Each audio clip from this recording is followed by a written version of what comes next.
नमस्कार दोस्तों, मैं हूं रेलवे पॉइंट्समैन अंकुश। दोस्तों स्वागत है एक और नए वीडियो में। और आज की इस वीडियो में हम बात करने वाले हैं हमारे पुराने समय की, जब मैं ग्रुप डी की तैयारी कर रहा था। क्योंकि एक भाई मुझे मैसेज कर रहे थे कि आपका टाइम टेबल क्या था वो बताओ, और बहुत सारे लोग कमेंट में भी ये चीज़ मुझसे पूछते हैं।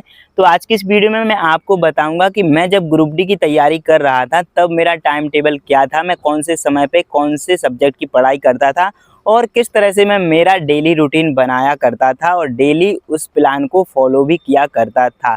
इसके अलावा आपको ये भी बताऊंगा कि मेरा रेलवे ग्रुप डी में होते हुए अगला जो टारगेट है वो क्या है, ये चीज़ मैं आपको वीडियो के लास्ट में बताऊंगा। और मैं जो मेरा टारगेट है उसकी तैयारी किस तरह से आगे करूंगा, ये चीज़ भी मैं आपको साथ में बता दूंगा। तो चलिए एक एक करके स्टेप बाय स्टेप हम सारी चीज़ें आपको बताते हैं। लेकिन उससे पहले मैं आप सबको बता दूं कि हमारे देश में बहुत सारे टैलेंटेड लोग हैं, बहुत सारे इंटेलिजेंट लोग हैं, लेकिन फिर भी वो सिर्फ ईगो की वजह से अच्छा काम नहीं कर पाते हैं, वो ज़िंदगी में सफल नहीं हो पाते हैं। और ऐसा सिर्फ इसलिए होता है क्योंकि वो कंसिस्टेंसी के साथ काम नहीं करते हैं। मैं सिर्फ पढ़ाई की ही बात नहीं कर रहा हूँ, आप किसी भी चीज़ में देख लो, अगर कंसिस्टेंसी से आप उसमें मेहनत करोगे तो जरूर से उसमें सफलता मिलेगी। इसके अलावा मैं अपना टाइम टेबल बताने से पहले एक चीज़ और बता देता हूँ कि किसी के टाइम टेबल के हिसाब से कोई भी इंसान नहीं चल सकता है, और ना ही उसको दूसरे का टाइम टेबल को फॉलो करना चाहिए। खुद के टाइम टेबल से ही वो अपनी पढ़ाई कर सकता है, क्योंकि सभी का रूटीन अलग अलग होता है। किसी का इंटरेस्ट कहीं होता है तो किसी का इंटरेस्ट किसी और चीज़ में होता है। इस वजह से टाइम टेबल हर एक इंसान का अलग अलग हो सकता है, लेकिन फिर भी बहुत सारे लोग डिमांड कर रहे थे तो ये सारी चीज़ें मैं आपको बता देता हूं। तो चलिए शुरू करते हैं और ए टू जेड सारी चीज़ें आपको हम बताते हैं। तो देखो, सबसे पहले तो मैं आपको एक चीज़ क्लियर कर देता हूं कि जब मैंने इसकी पढ़ाई शुरू करी थी, आप सबको पता होगा कि 2019 में रेलवे ग्रुप डी की भर्ती आई थी 1,03,000 के समथिंग। उसमें मैंने फॉर्म अप्लाई किया था। फॉर्म अप्लाई करने का रीज़न था, मेरे भैया हैं वो ऑलरेडी एक टेक्नीशियन हैं और 2018 की जो वैकेंसी आई थी उसमें उनका सिलेक्शन हुआ था। तो ये सारी जानकारी उनको थी पहले से ही कि क्या कैसे रेलवे में होता है, और इसी वजह से मेरी जो पोस्ट की प्रेफरेंस थी वो अच्छी तरह से भरी गई थी, जिस वजह से मुझे ग्रुप डी में एक पॉइंट्समैन की अच्छी पोस्ट मिल गई थी। इसके अलावा जब मैंने फॉर्म भरा था तब मुझे जॉब करने में कोई भी इंटरेस्ट नहीं था। जैसे कि मैंने अपनी जो पहले स्टोरी सुनाई है उसमें मैंने आपको बताया है कि मेरी एक किराने की दुकान थी और फिर मैं वही दुकान चलाता था और उसमें अच्छी खासी आमदनी मेरे हिसाब से हो जाया करती थी। और जब मेरा बिल्कुल भी पढ़ाई में इंटरेस्ट नहीं था और मैं चाहता भी नहीं था उस समय पे कि मेरी जॉब लगेगी। लेकिन जैसे जैसे समय बीतता गया और कोरोना की वजह से रेलवे ग्रुप डी का जो एग्ज़ाम है वो डिले होता गया, उसके साथ साथ एनटीपीसी का एग्ज़ाम भी डिले होता गया। जैसे जैसे समय बीतता गया तो फिर मुझे दुकान से एक तरह से थकान सी होने लगी और दुकान से मेरा मन हटने लगा। और फिर मुझे लगा कि मुझे दुकान से हटने का सिर्फ एक ही कारण हो सकता है कि मेरी सरकारी जॉब लग जाए। फिर मैंने देखा कि ये जो ग्रुप डी का एग्ज़ाम है कोरोना की वजह से जो टल रहा था, उसकी एग्ज़ाम डेट फाइनली फरवरी के समथिंग, फरवरी 2022 में आ गई। और जितने भी उस पर भी बहुत सारे कोर्ट केस चल रहे थे, वो सारी की सारी दुविधाएं जो थी कोर्ट केस की वजह से वो सारी सॉल्व हो गई थी और फरवरी में आ गया था कि ये जो एग्ज़ाम है वो जुलाई के समथिंग होगा। लेकिन ये एग्ज़ाम लगभग 17-18 अगस्त से स्टार्ट हुआ था। तो फिर मैंने फरवरी से मन बनाया कि हाँ मैं इसकी तैयारी करूँगा। बाकी देखो, जिसको भी विश्वास करना है इस चीज़ पे कि मैं पहले से तैयारी नहीं करता था, और जिसको नहीं करना है वो अच्छी बात है। बाकी रियलिटी यही है कि मैंने फरवरी से पढ़ाई करना शुरू किया था। अब अगली चीज़ मैं बता देता हूँ कि देखो, कई सारे ऐसे कैंडिडेट होते हैं कि मैं प्राइवेट जॉब करता हूँ, मैं कोई और घर के काम करता हूँ तो मुझे समय कम मिलता है। तो मैं भी जो किराने की दुकान चलाता था, सुबह 7 बजे से अपनी दुकान खोल लिया करता था और रात के 9 बजे तक मैं दुकान खोलता था। लेकिन उसके बीच में अगर घर का कोई और सदस्य दुकान में आ गया तो फिर मैं पढ़ाई के लिए वो समय निकाल लेता था। बाकी मैं दुकान में बैठे बैठे ही अपनी तैयारी करता था। तो ये सारी चीज़ें होंगी मेरी सिचुएशन उस टाइम की। अब बात करते हैं अपने प्लानिंग की, स्टडी की। तो उस टाइम पे देखो, ऑनलाइन जो कोचिंग थी वो बहुत ज़्यादा ऐसे सोर्सेस नहीं थे, सारी चीज़ें यूट्यूब पे फ्री डली हुई थी। उस टाइम पे कोई भी टीचर अपने अपने ऐप अलग अलग नहीं बनाए थे। आज के समय पे तो आपको हज़ारों ऐप मिल जाएंगे और हज़ारों कोर्सेस बेचे जा रहे हैं।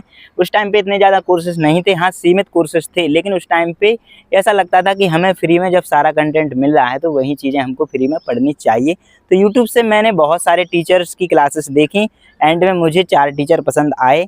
मैथ के लिए साहिल सर, रीजनिंग के लिए पीयूष सर और जीके के लिए मुझे कुमार गौरव सर से, और साथ में लूसेंट में पढ़ता रहता था। इसके अलावा साइंस में मेरी कन्फ्यूजन बहुत ज़्यादा थी, लेकिन लगभग 1 से 1.5 महीने बाद मुझे काजल मैम और अंकुर सर मिले इनका मैंने बैच भी लिया था। उस टाइम पे लगभग 400 रुपये का बैच आया था। फ्यूचर टाइम्स कोचिंग के ऐप पर इनका मैंने बैच लिया था और मैंने और मेरे दोस्त ने मिलकर दोनों ने ये बैच लिया था। साइंस का ही सिर्फ मैंने बैच लिया था। तो ये सारा मेरा कंटेंट होगा जहाँ से मैंने पढ़ाई करी थी। अब अपने टाइम टेबल पे हम वापस आते हैं। टाइम टेबल में देखो, मैं सबसे पहले रात में 11 बजे सो जाता था। सुबह उठता था मैं 5:30 पौने 6 की समथिंग, और 6:15 साढ़े 6 बजे तक मैं जो फ्रेश होने के, मुंह धोने के और ब्रश करने के काम थे ये सारे कर लेता था, और साथ में चाय बना के भी रख लेता जिससे कि नींद भाग जाए। और 6:30 बजे से कुमार गौरव सर की करंट अफेयर की क्लास आती थी जो कि 1 घंटे तक चलती थी, और उस क्लास में थोड़ा मज़ा भी आता था। और करंट अफेयर पढ़ाते थे तो नई नई चीज़ें हमको देखने को मिलती थी और मज़ेदार तरीके से वो पढ़ाते ही थे। बहुत सारे कैंडिडेट कुमार गौरव सर से पढ़ते भी होंगे आज के समय पर भी। उत्कर्ष क्लासेस पे इनकी डेली लाइव क्लास सुबह चलती है। आज के समय पे कितने बजे क्लास चल रही है तो मुझे नहीं पता। उस टाइम पे 6:30 बजे सुबह चलती थी और सर्दी का समय था, फरवरी में जब मैंने स्टार्ट करा था पढ़ना। तो जो करंट अफेयर पढ़ाते थे मैं उसको लिखता भी जाता था शॉर्ट फॉर्म में एक तरह से, और बाकी जीके की रिवीजन भी वो करवा देते थे। और कुछ शुरू में भी 10-15 मिनट एक तरह से पॉलिटी या फिर कोई ऐसी चीज़ रटवा देते थे जो कि हमें आगे एग्जाम में बहुत काम आती। तो 6:30 से लेकर 7:30 तक की क्लास चलती थी और मैं थोड़ा स्पीड बढ़ा के भी इस क्लास को देख लिया करता था। इसके बाद मैं दुकान में आ जाया करता था। इसके बाद यहाँ से शुरू होती थी मेरी सुबह का, और मैं ऐसा फिक्स टाइम नहीं बनाया था कि मुझे इतने टाइम पर मैथ पढ़नी है, इतने टाइम पे रीजनिंग पढ़नी है, इतने टाइम पे साइंस पढ़नी है, ऐसा कुछ नहीं था।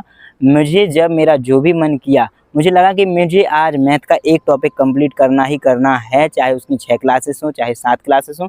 उस टाइम पे 30-30 40-40 मिनट की क्लासें हुआ करती थी यूट्यूब पर ही, और प्लेलिस्ट डली रहती थी पूरे सिलेबस की। तो मैं देखता था मैथ की जो क्लासेस हैं 2 से 3 क्लासेस मैं एक बार में देख लिया करता था। इसके बाद मैं रीजनिंग पढ़ता था तो 2 से 3 क्लासेस रीजनिंग की। रीजनिंग मुझे बहुत सरल लगती थी उस टाइम पे, मैथ में थोड़ी दिक्कत हो जाती थी। बाकी साइंस मैंने इतनी ज़्यादा पढ़ी, शुरुआत में इतनी ज़्यादा पढ़ी, अलग अलग टीचर से भी पढ़ी, लेकिन वही था कि पहले पढ़ लेता था लेकिन बाद में भूल जाया करता था। तो अब चलिए हम शॉर्ट में आपको टाइम टेबल बता देते हैं। जब मैं 7 बजे अपनी 7:30 बजे दुकान ओपन करता था तो 8 बजे तक मैं उसमें कुछ भी नहीं पढ़ता था, और 8 बजे से जब मैं पढ़ना शुरू करता था तो लगभग 11 बजे तक लगातार क्लास लेता था। अब चाहे इसमें मैं रीजनिंग की पहले ले लूँ, चाहे मैथ की ले लूँ या फिर साइंस की ले लूँ, तो ये 3 घंटे लगातार क्लासेस चलती थी। इसके बाद मैं जाता था तो नहाता था और जो खाना वगैरह है दोपहर का वो खा के, इसके बाद लगभग 1 से 2 के समथिंग मैं फिर से पढ़ना शुरू करता था, और शाम के 5 बजे तक मैं 3 घंटे फिर से लगातार पढ़ाई करता था। इसके बाद 1-2 घंटे के लिए दुकान में अगर कोई आ जाता था तो 2 घंटे के लिए मैं बाहर घूमने चला जाता था और दोस्तों के साथ बैठ जाया करता था। जहाँ मेरे मज़े लेने वाले हैं उनके साथ में भी बैठ जाया करता था। इसके बाद 7 बजे से लेकर मैं 8 बजे तक फिर से एक बार दुकान में बैठता था, और 8 बजे से जब मैं आता था, एक तरह से मेरा जो टाइम है वो फिक्स ही कह लो आप, और लगातार मैंने इसी टाइम टेबल को फॉलो किया था। इसके बाद 8 बजे से लेके 10 बजे साढ़े 10 बजे तक फिर से मैं किसी न किसी चीज़ की क्लासेस देख लिया करता था, और जब मेरा लगभग 1 से 1.5 महीने तक सिलेबस हो गया था तो फिर मैंने मॉक टेस्ट देना स्टार्ट किया था, और जो 8 बजे से लेकर रात के 10:30 बजे थे, तो 8 बजे से लेकर 10:30 बजे तक मैं एक मॉक टेस्ट दिया करता था जो 2018 के प्रीवियस ईयर के मॉक टेस्ट थे वो दिया करता था, और उसके अच्छे से एनालिसिस करके जो भी गलतियां उसमें करी हैं उस पर मैं काम करता था, उन गलतियों को सुधारता था। और यही मेरा रूटीन लगभग 5 से 6 महीने चला था लगातार। पहले जुलाई में इसकी डेट सुनवाई में आ रही थी, इसके बाद थोड़ी और डेट बढ़ी और अगस्त में फाइनल डेट आई, और अगस्त से एग्ज़ाम भी स्टार्ट हुआ था, और मेरा एग्ज़ाम 5 सितंबर 2022 को पहली शिफ्ट में हुआ था। और कैसी वो शिफ्ट आई थी आपको प्रीवियस ईयर के जो पेपर हैं मैंने टेलीग्राम ग्रुप पे अपने डाल दिए हैं, टेलीग्राम ग्रुप की लिंक डिस्क्रिप्शन में मिल जाएगी, तो देख लेना 5 सितंबर की पहली शिफ्ट का जो पेपर है वो किस तरह का आया था। और मेरा इसमें जो रॉ स्कोर है वो 69 हुआ था, और फाइनल जो नॉर्मलाइजेशन मार्क्स हैं वो मेरे 76 आए थे। और पहले तो पोस्ट मिलती नहीं है, पहले मुझे फिजिकल के लिए लिस्ट में नाम आया तो फिजिकल दिया, इसके बाद डॉक्यूमेंट वेरिफिकेशन हुआ, इसके बाद जब फाइनल पैनल आता है तब जाके पोस्ट मिलती है, और मुझे पॉइंट्समैन की पोस्ट मिली थी। तो ये जो ओवरऑल मेरा टाइम टेबल है, कितने घंटे टोटल हो जाते थे, सुबह का 1 घंटा मान लो, 3 घंटे की 2 लगातार क्लासेस मान लो गैप देकर, 6 घंटे ये एक साथ और 3 रात में पढ़ता था, तो लगभग 10 घंटे का मेरा जो टाइम टेबल है वो चलता था। इसके अलावा किसी किसी दिन 1-2 घंटे कम हो जाया करते थे, लेकिन एक बात मैं आप सबको बता दूं कि इन 6 महीने में मैं कहीं पे भी घूमने नहीं गया था। मेरा डेली का यही रूटीन चलता था। सुबह करंट अफेयर की क्लास लेनी है, इसके बाद दुकान खोलनी है, 3 घंटे पढ़ने के बाद जो अपने पर्सनल काम है, नहाना वगैरह, खाना खाना हो गया तो ये करता था। इसके बाद मैं 2 बजे से लेकर 5 बजे तक फिर से क्लास लिया करता था। फिर 2 घंटे में जो भी मुझे टाइम मिला, सर्दियों का समय था तो उस टाइम पे जल्दी से रात भी हो जाया करती थी, तो फिर से शाम का खाना खाने के बाद 8 बजे से फिर से वही चीज़ स्टार्ट करता था। यही रूटीन मेरा लगातार 5 से 6 महीने चला था। और आप विश्वास मानना, अगर 6 महीने कोई भी कैंडिडेट चाहे कितना भी पढ़ाई में कमज़ोर है, अगर 6 महीने लगातार वो पढ़ाई करता है इस तरीके से कंसिस्टेंसी से, तो 100% किसी भी एग्ज़ाम में वो पास हो जाएगा और क्वालिफाई करके फाइनल सिलेक्शन ले लेगा। तो दोस्तों ये मेरा 10 घंटे का टाइम टेबल डेली चलता था। आप 8 घंटे भी अगर लगातार पढ़ोगे 6 महीने तो भी बहुत कुछ हासिल कर लोगे। तो ये तो होगा मेरा ग्रुप डी का पूरा सफ़र। अब आगे का जो मेरा टारगेट है, बहुत सारे कैंडिडेट के अंदर क्यूरियोसिटी है कि आगे मेरा क्या टारगेट है, वो बताओ।